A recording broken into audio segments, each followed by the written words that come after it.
De hoy vamos a hablar This meeting is being recorded. de los tumores congénitos orbitales. Y pues estos abarcan básicamente lo que son los amartomas, los coristomas y los teratomas.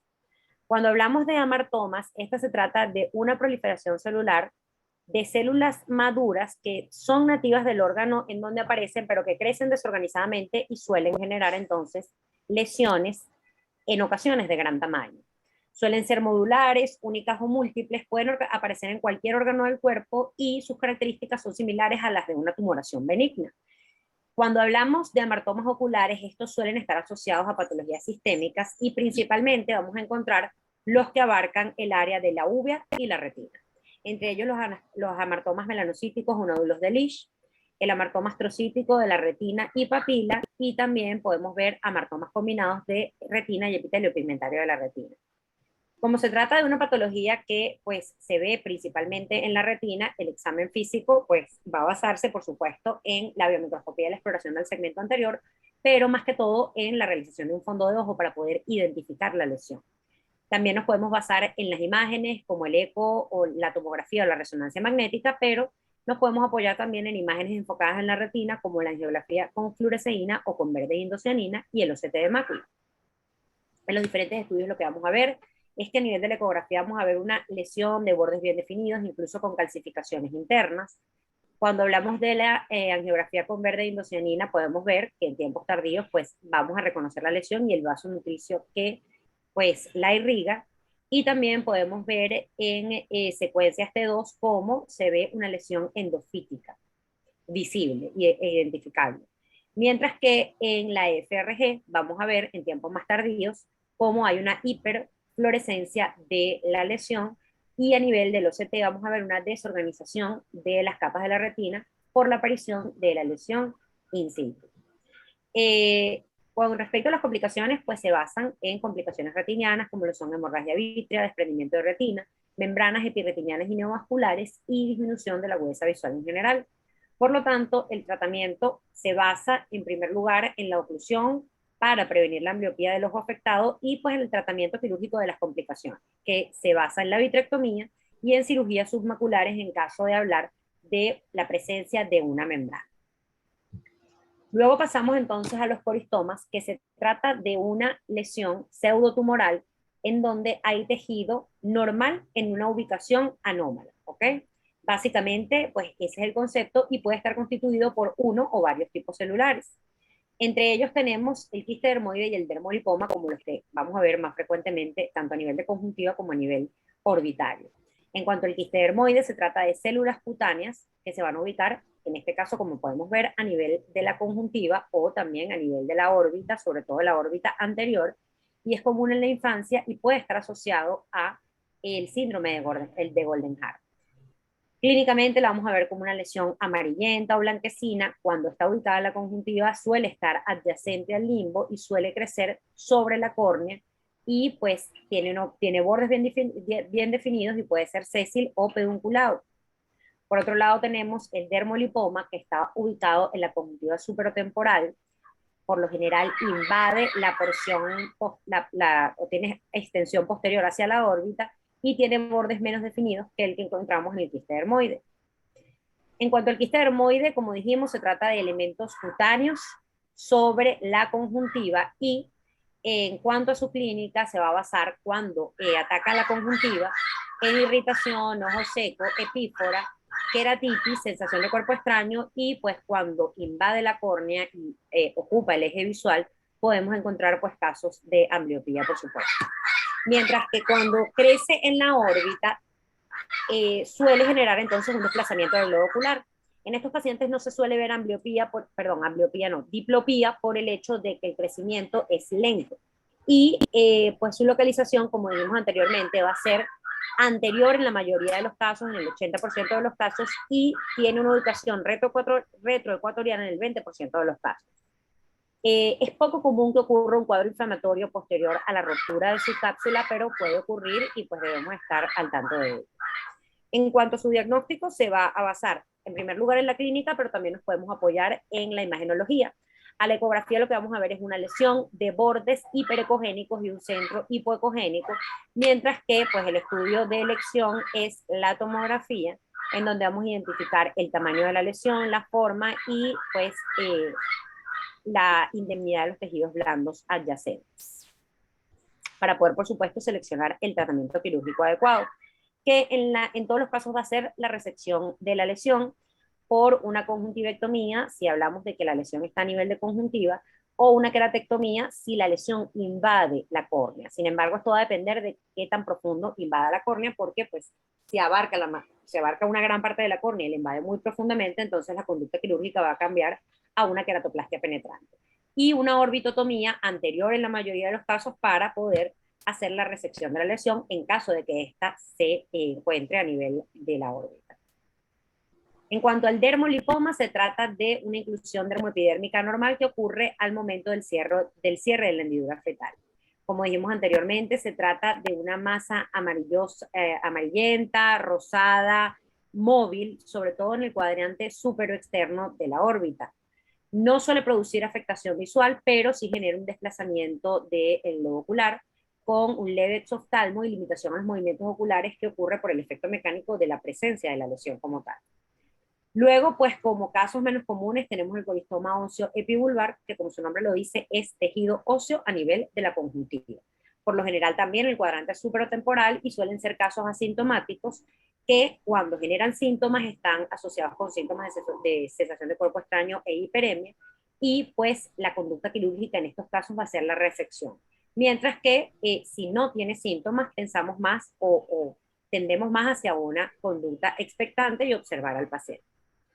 Tenemos también el colistoma de la glándula lagrimal, que se trata de pues, restos celulares de glándula lagrimal ectópica a nivel de la conjuntiva, de la órbita, o también lo podemos observar a nivel del iris.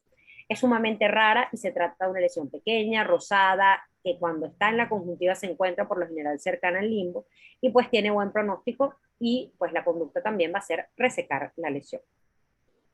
Y luego hablamos entonces de los colistomas complejos, que son aquellos que involucran más de un tipo celular. Por lo general tienen tejido, pues, tanto de la dermis como tejido de adipocitos. También vamos a encontrar glándula lagrimal o cartílago, y clínicamente lo vamos a ver bastante similar a un carcinoma vasocelular. En caso de que se encuentre en conjuntiva, va a ser unilateral y sésil, sobrelevado, y va a estar en el área intrapalpebral. Y bueno, por último, vamos a hablar de los teratomas, que se trata también de un tumor congénito poco frecuente que involucra las tres capas germinales. Es unilateral, tiene un crecimiento sumamente rápido y pueden ser benignos, pero a veces tienden a la malignidad. En cuanto a sus características, pueden ser maduros o inmaduros. Los maduros tienen células o mayormente estructuras ectodérmicas, mientras que los inmaduros tienen áreas neuroectodérmicas amplias también. Pueden ser sólidos, quísticos o mixtos, y pues clínicamente lo vamos a ver como una proptosis de crecimiento rápido, unilateral, sobre todo en pacientes recién nacidos, que ocasionalmente invaden incluso la cavidad intracraneana, y es importante destacar que pues, es sumamente raro. Ocurre en 2.4 pacientes por cada millón de personas al año y representa aproximadamente el 2 al 3% de los tumores en niños que vemos en recién nacidos. En cuanto al diagnóstico, pues nos vamos a basar en la clínica del paciente y en la historia clínica, en la anamnesis en general, pero también nos podemos apoyar en la imagen, en donde, por ejemplo, en la tomografía vamos a ver una masa retroocular que puede tener estructuras cartilaginosas, fibrosas o quísticas, y que en este caso podemos ver cómo abarca la totalidad de la órbita derecha y genera pues un desplazamiento del globo ocular. Y a la rayos X, pues lo que vamos a ver es que el hueso se amolda a la lesión que abarca toda la cavidad orbitaria. También podemos ver una elevación de los marcadores tumorales como la alfa-fetoproteína y la beta-HCG, y su tratamiento se va a basar en extirpar el tumor tratando de preservar la visión, en caso de que pueda pues, ser preservada. Y en casos de malignidad, se piensa en una enucleación versus una exenteración combinada con quimioterapia. Y en todo caso, pues la meta es tratar de que la órbita se desarrolle lo más normalmente posible y lograr un resultado cosmético pues aceptable o lo más aceptable posible para el paciente. Y bueno, muchas gracias.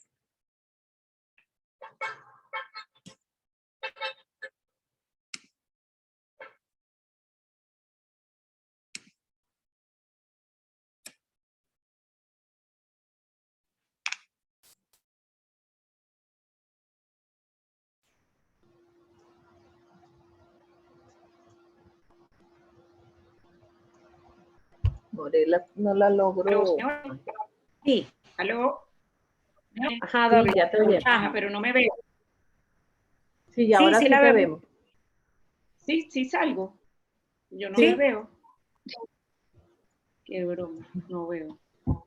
Bueno, pero sí te vemos nosotros. Te vemos y te oímos. Ok.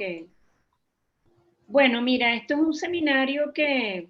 ¿Me oyen ahorita? Sí. ¿Se me oye? Sí. Ah, ok. Realmente es un seminario que, en vista de lo infrecuente que es la patología congénita en órbita, ¿ok? Apartando los dermolipomas, los de quistes dermoides y los coristomas a nivel de vulvares, pues es una patología que es bien infrecuente y no tengo muchos comentarios al respecto. Pero sí quería mencionar cosa importante para que quede para los residentes y para la gente que está por primera vez viendo patología orbital. Los dermolipomas casi siempre acompañan a los músculos extraoculares, entonces es importante que su ubicación es casi siempre a lo largo del músculo extraocular y cuando nosotros lo resecamos, solamente lo resecamos por estética o porque funcionalmente pueda estar molestando y solamente vamos a decir el ápex, tratamos de no hurgar hacia la parte posterior de la órbita porque son tumores que realmente no causan mayor problema en esa parte. Generalmente los quistes dermoides, también creo que María Alejandra ha debido acotar eso, los quistes dermoides son quistes que tienen contenidos del tejido ectodérmico, entonces es importante hacerle ver a los familiares que estos quistes hay que resecarlos, porque una vez el niño, por ser niño, se cae y se abre el quiste dermoide, el proceso inflamatorio que se produce es tan severo que lo que queremos evitar con la cirugía es una complicación a posteriori. Estos quistes tienen en su interior muchas veces uñas, tejido graso, pelos, y eso es sumamente irritativo a la hora de que se produzca una ruptura de este quiste. Entonces, esa es una de las razones por la cual lo operamos, a pesar de que es un quiste que no tiene mayor relevancia. Yo siempre pienso que esta patología siempre debe, además en la clínica, venir acompañada del estudio imagenológico y realmente creo que son pacientes que muchas veces tenemos que ver en conjunto con otras especialidades porque casi siempre también tienen unos síndromes asociados y bueno, es importante verlo en conjunto con otras especialidades. No sé si Sofía tiene alguna otra acotación.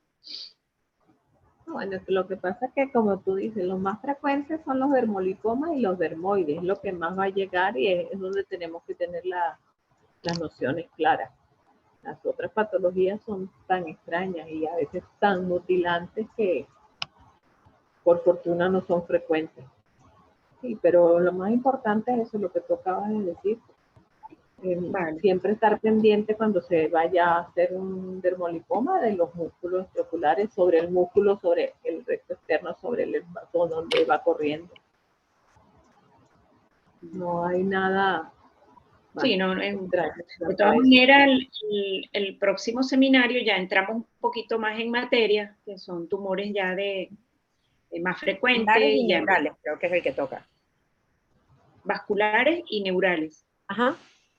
Ok. Sí, y entonces, bueno, vamos